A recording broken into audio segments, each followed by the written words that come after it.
11:06, casi 7 en toda la República Argentina. Continuamos entonces con esto que es Doblan las Campanas hasta las 12 del mediodía. Y ahora tenemos el lujo de tener una invitada en el piso que...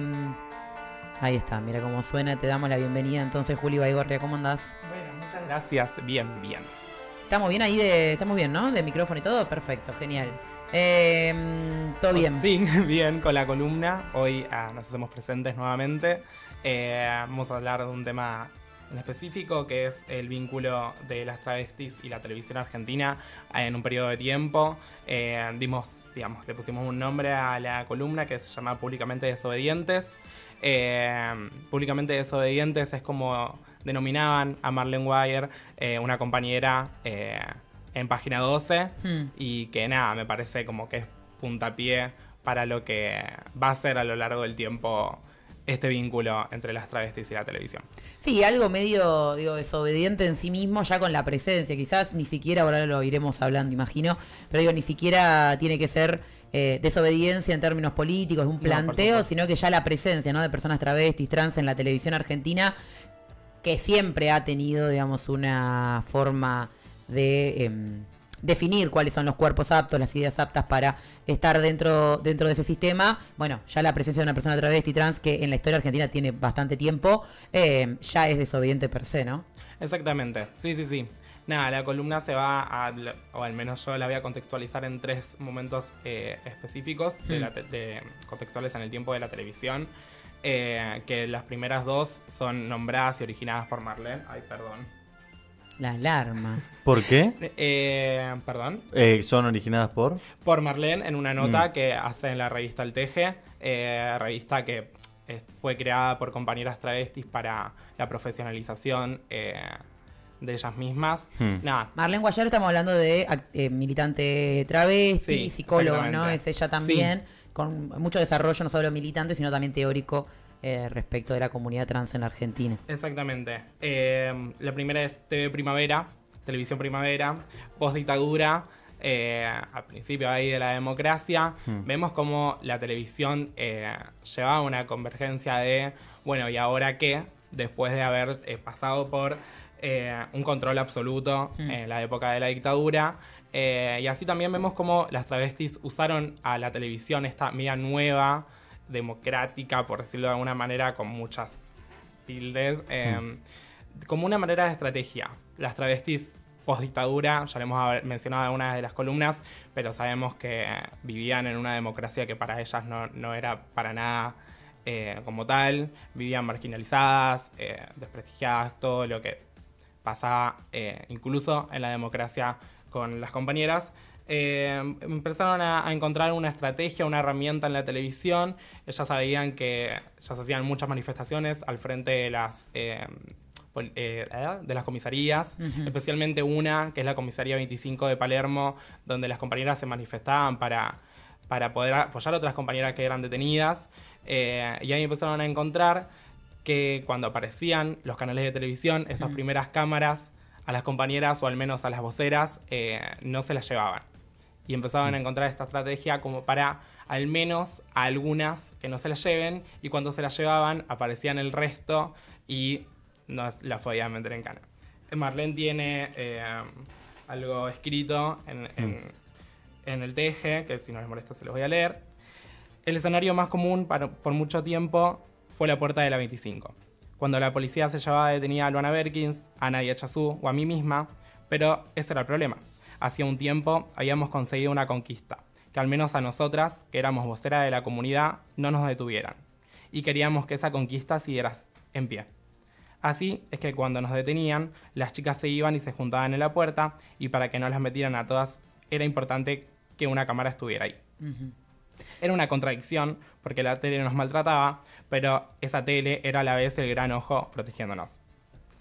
Esto mismo, como la televisión ya se sabía desde por sí que las maltrataba, que las demonizaba, que las marginalizaba, pero al mismo tiempo ellas vieron una estrategia, una herramienta para poder sobrevivir, resistir con estas cámaras, que al mismo tiempo ocurría toda esta ninguneada. No, yo pensaba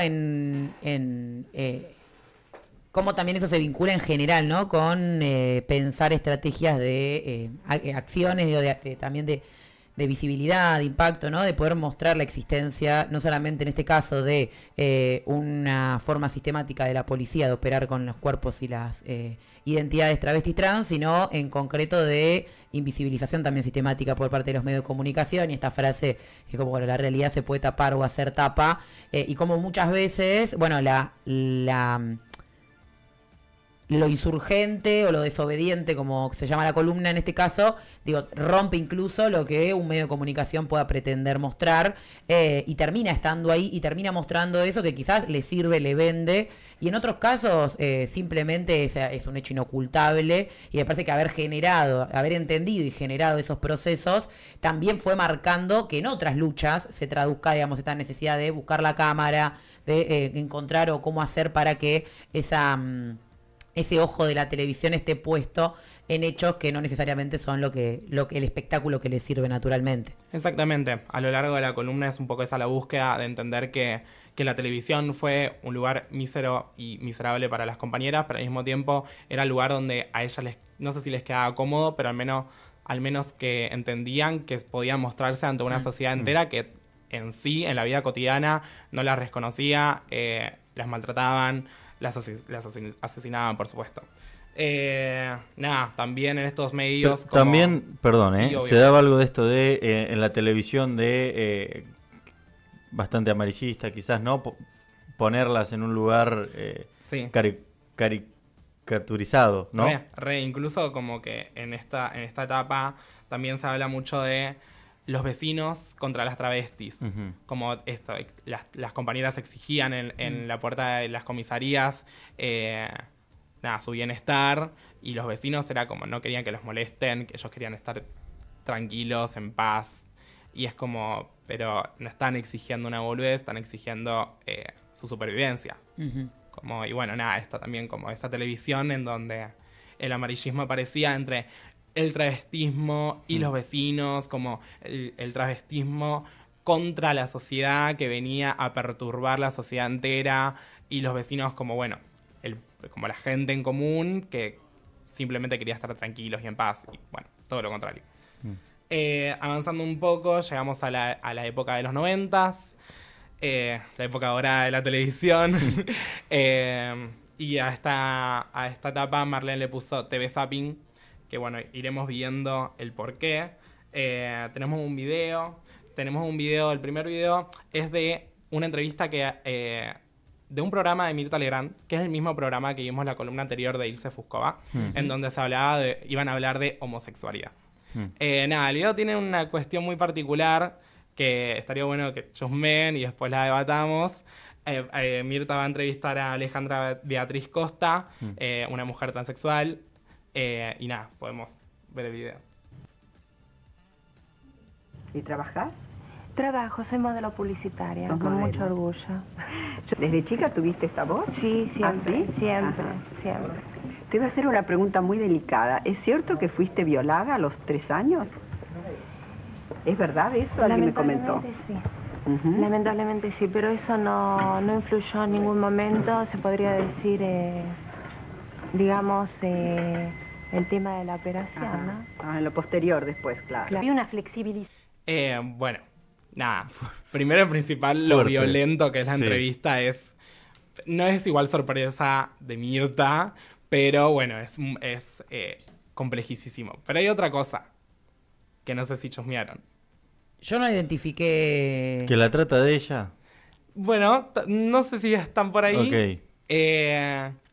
En ese programa en particular, el resto de los entrevistados que venían a hablar de homosexualidad se iban a sentar, se sentaron incluso en la mesa de Mirta a hablar con Mirta. Ah, ok. Y Alejandra ella la puso en... fue la única que tuvo ese espacio en particular, y la que no se sentó en la mesa de Mirta en ningún momento. ¿Sabemos el detrás de eso? Digamos, fue una decisión de... Sí, o sea, entiendo que sí. La verdad que no lo sabemos, pero mirándolo... Okay. Pero no, digo, ¿fue una decisión más para darle una centralidad a ese momento o al revés? Una cuestión de... en la mesa no.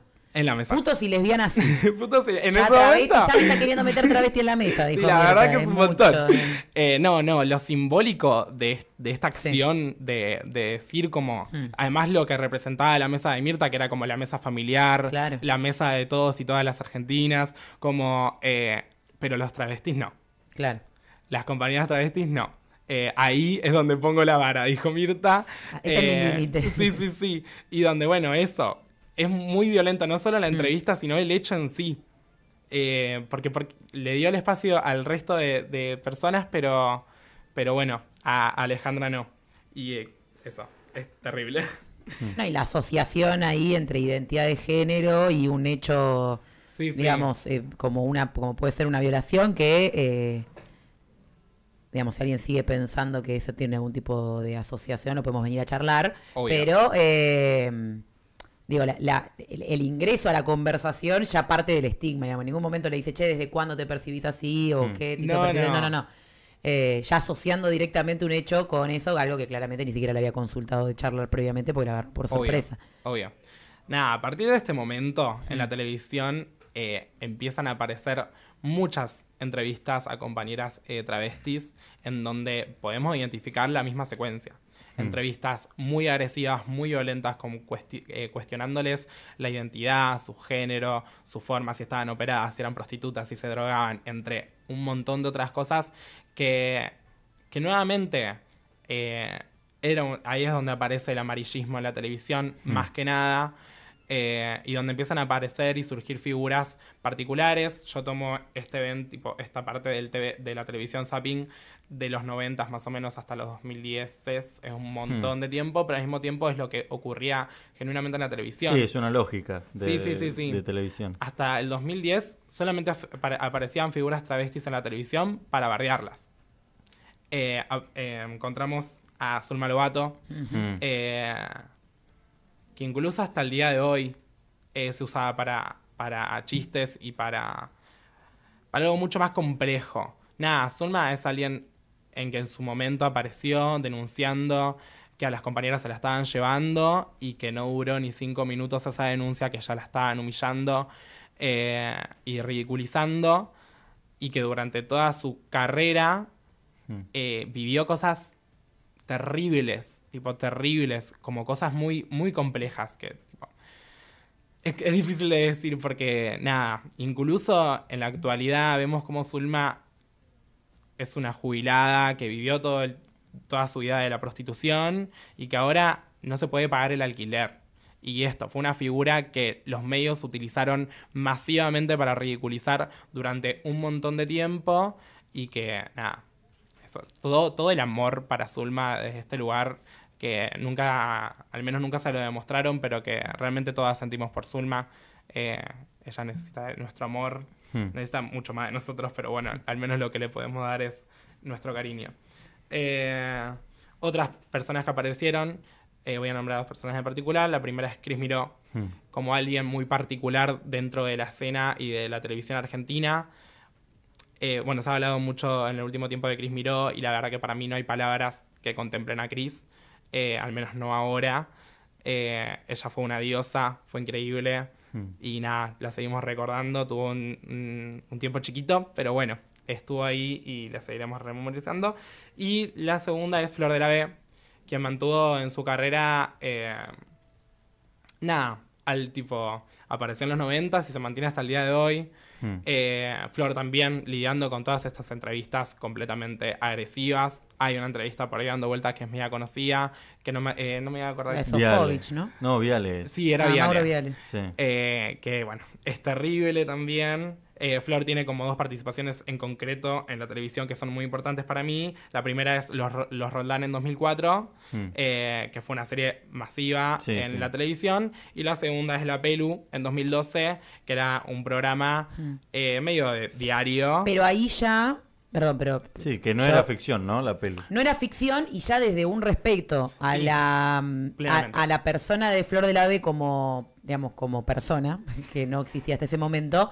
También entendamos que La Pelu se da en el 2012, posterior a la ley de identidad de género. De hecho, está ese momento. Sí, ella muestra el DNI a partir de insultos que le había dado Jorge Lanata, muy agresivos, acusándola, diciéndole que era un varón y que no sé qué se venía a hacer, que se mire los genitales y demás. Flor de la B, ya con una ley, digo, pues también para entender los correlatos, digo, más allá de lo que pase en la televisión, obviamente las leyes y los procesos políticos tenían mucho que ver con cuáles son los límites de lo que la tele podía hacer y de lo que puede hacer hoy en día y lo que puede decir o no, más allá de que veamos hasta al presidente diciendo las cosas que dice. Sí. Digo, ya en 2012 con la Pelu, Flor de la B empieza a tener un rol más respetado dentro del sistema de medios como mujer trans y tiene la posibilidad de hacer ese descargo, que fue un punto de quiebre también en términos de ¿cuál era eso? ¿Cuál era el límite de lo que se podía decir incluso en televisión, una figura tan importante como Jorge Lanata, al respecto de la comunidad travesti trans? Yo me acuerdo que lo vi en vivo, yo era re fan de la Pelu. Sí, miraba todos los mediodías. Aparte un programa de mediodía también. Obvio. Un programa de mediodía, de almuerzo. Telefe, ¿no? En Telefe. El más visto. Y esto, decime quizás si me equivoco, después de... O sea, Flor de la B vivió quizás dos momentos completamente distintos de la sociedad argentina y de la televisión argentina, pero también después de ella llegan otras personas, ¿no? A la tele. En otros lugares, estoy pensando en la amiga de Marley, se me está yendo el nombre. Sí, Lizzy Tagliani. Obvio. Y la que está con Vero Lozano.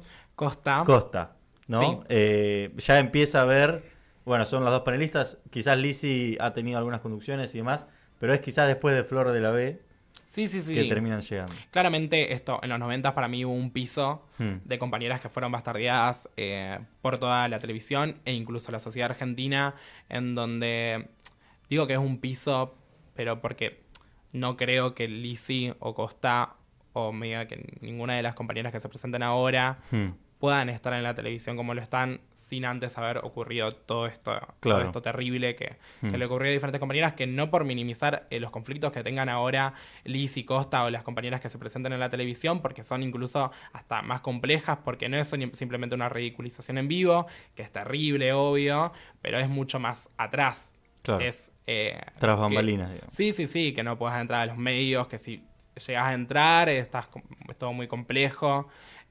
Siento yo que ahí está como la tercera parte, que es luego de la ley de matrimonio igualitario y en 2010 la ley y en 2012 la ley de identidad de género, fueron como momentos muy puntuales en la sociedad argentina que empezaron a afectar a la televisión. Sí, durante todo ese periodo igual de tiempo hubieron entrevistas nefastas y hubieron momentos terribles en la televisión con compañeras travestis, pero sí fue un puntapié para que al menos las compañeras se pudieran defender. Esto, que Flor de la B se haya presentado a sí misma con su documento en mano, no es algo ingenuo, no es algo chiquito, no es algo minucioso, es algo gigante y es algo que realmente cuando nosotras nombramos a la ley de identidad de género, luego el cupo laboral, no es nuevamente algo chiquito, es algo gigante, no es solamente el derecho a que nos podamos presentar nosotras mismas como nosotras nos sentamos identificadas ante el resto de la sociedad. Es poder que en la conversación social, que empezar a presentar también otro tipo de discusiones mucho más complejas. Y ahí es cuando aparece el cupo laboral, donde las compañeras queremos de que la prostitución sea lo único que tengamos que vivir. Y bueno, nada, el resto de cosas. Aparece Lizzy Tagliani en la televisión con otra metodología completamente diferente a la que veníamos viendo. Como ella, antes de que se rían de ella misma, prefirió que nos riamos en conjunto con ella. ¿Cuándo aparece más o menos? Tengo tipo por lo que sé y recuerdo de mi memoria, es 2012, 2014. Claro. Lizzy aparece en el Bailando. Aparece en el Bailando, ella era peluquera de grandes figuras de la televisión y le dan una primera participación en uno de los Bailandos, como eso, ¿no? La peluquera de los famosos. Y bueno, empieza a ser muy graciosa y empieza a ganarse ahí un espacio, como dice Juli, siempre poco burlándose de ella misma para evitar la burla ajena, digamos, que no necesariamente es el mejor. Que igual, no es que no se burlaron de ella, claramente se burlaron de ella y el vínculo que tiene la sociedad con Lizzy Tagliani es muy tóxica. Pero bueno, ella también, eso, empezó a reírse de ella misma. Y también es eso, ella hacía los comentarios nefastos sobre ella misma. Entonces cualquier otra cosa que le podían llegar a decir, seguramente le resbalaba, porque todo lo que le podían llegar a decir ya se lo había hecho ella misma. Entonces nada, Lizzy tiene como esta manera auténtica de presentarse, que podemos cuestionarla o no, pero es de ella. Y es lo que la impulsó hasta el día de hoy en su carrera, por supuesto. Y bueno, nada, llegamos a una actualidad donde 2014. 2014. La reemplazó a una en el Bailando, porque no sé quién es. A una la reemplazó en el Bailando por un Sueño. Sí, seguramente era una porque nadie es más importante que Lizzy Tagliani. No, ni siquiera tiene, o sea, Lizzy Tagliani tiene Wikipedia y esa una que Esa no sé una quién es, no. no tiene Pero, Wikipedia. ¿cómo se llama? Mariana Antoniale. Ah, bueno. La niña Loli, ¿no es? Ah, puede ser que sea la niña. No sé igual, Sí. no sé. Me suena. No, bueno, respeto igual a la niña Loli. Es la Es niña la niña Loli. Loli. Ok. Bien, bueno. Nos alegramos de que Lizzy Sí. Tagliani haya reemplazado a la Sí, niña Loli. le digo más a la televisión Sí, que muchísimo más. que Bueno, la niña Loli. Nos dio una gran canción, la niña Loli. Sí. De ver en francés, así que tampoco la pavada. No, pero hay que tener respetos a la figura de la televisión. Bueno, perdón, retomando esto, llegamos a una actualidad donde la televisión se ha transformado o está viviendo un proceso de transformación y donde hemos pasado a un segundo plano las compañeras travestis plenamente en la televisión argentina. Antes, cuando mencionábamos la televisión zapping, yo lo entiendo porque era plenamente que en todos los canales que vos hicieras, cambiaras, había una travesti siendo maltratada. Hacía zapping y eran todos los canales, todos los programas lo mismo.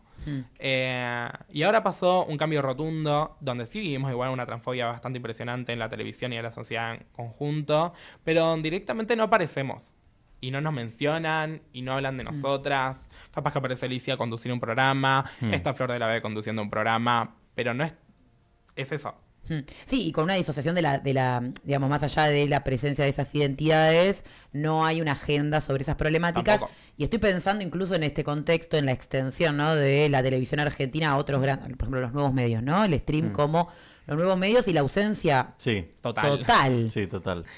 Porque estoy repasando mentalmente todos los medios de todos los streams y no se me viene ni una persona No, travesti y que trans que incluso- ocupe. Sí, en streaming, no los canales de stream de noticias, tipo Luzu, Blender, esos no. Los streamers más de De Twitch, nicho, de sí. Kik y demás. Se me ocurre La Cobra, por ejemplo, también hasta ridiculizando un poco, tiene un par de relaciones con algunas streamers peruanas trans, chicas trans. Y eso es lo único que se me ocurre. Pero se reproduce la misma lógica de la burla, digamos. Es burlesca, sí, en ese sentido. A mí no se me está ocurriendo alguien que esté laburando en medios, digo, porque están nuevos al final. Nuevos medios. Nuevos medios, viejas lógicas. Se me Sí, ocurre en Algunas TikTok costumbres nunca cambian. Traniela, la piloto. Traniela, no me acuerdo el apellido. Que Pero es sí, en redes sociales. digamos. una en redes sociales.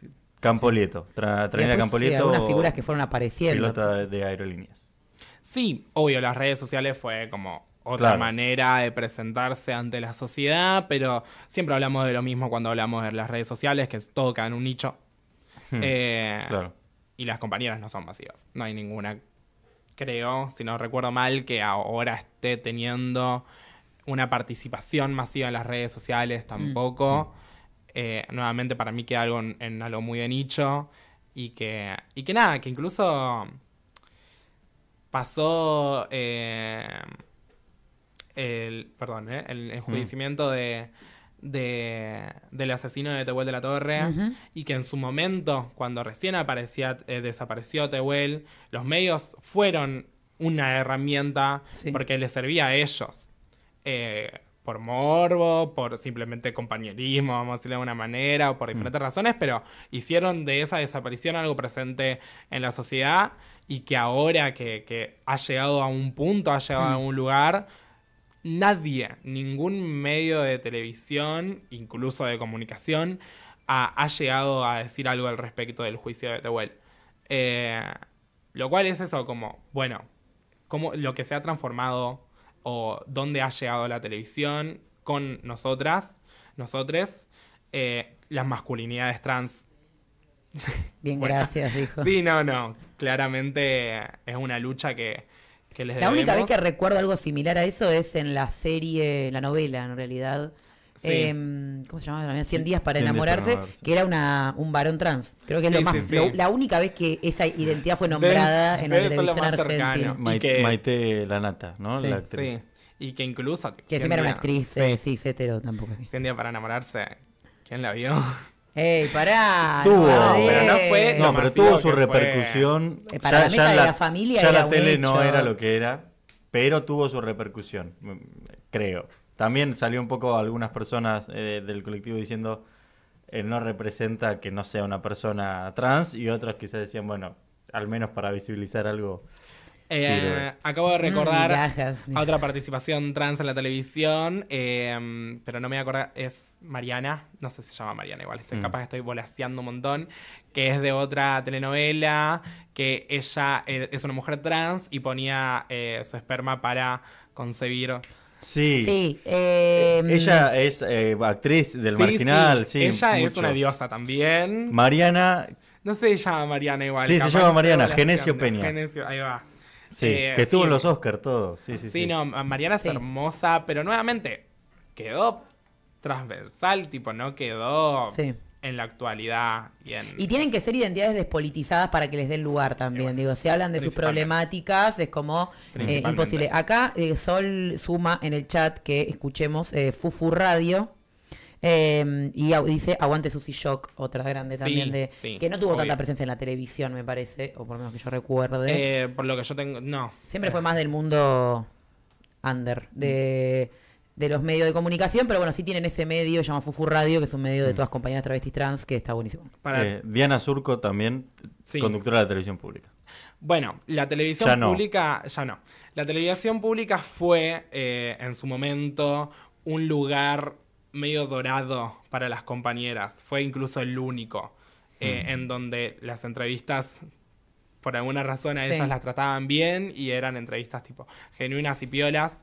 Y bueno, luego más actualmente, ahora no, pero en su momento ella fue conductora de la televisión pública. La televisión pública es lo que es y lo entendemos como tal, y fue como en su momento algo, una herramienta también en donde las compañeras podían habitar tranquilas ese espacio. Y mencionar que es esto, las compañeras que estaban militando y siendo políticas quedan siempre en un underground, por decirlo de alguna manera, o nunca terminan de formar parte de ese imaginario que tenemos de cuando pensamos en las travestis en la televisión. Nada, eso. Excelente, Juli, la verdad el repaso del día de hoy. Esperaremos en 15 días la próxima columna, a ver con qué nos sorprendes. Buenísimo, muchas Suenan gracias. aplausos. Ah, no estás escuchando, no te No. auriculares. yo no escucho. ¿No escuchaste nada de los videos? No, nada. Yo Tremendo. Bueno, Juli Baigorria, en Doblan las Campanas, gracias. Gracias. 11:34 de la mañana. Vamos con un poco de música, un bolero más. Uno de los últimos de la mañana. Tienen tiempo todavía para seguir comentando igualmente. Y a la vuelta seguimos con mucho más.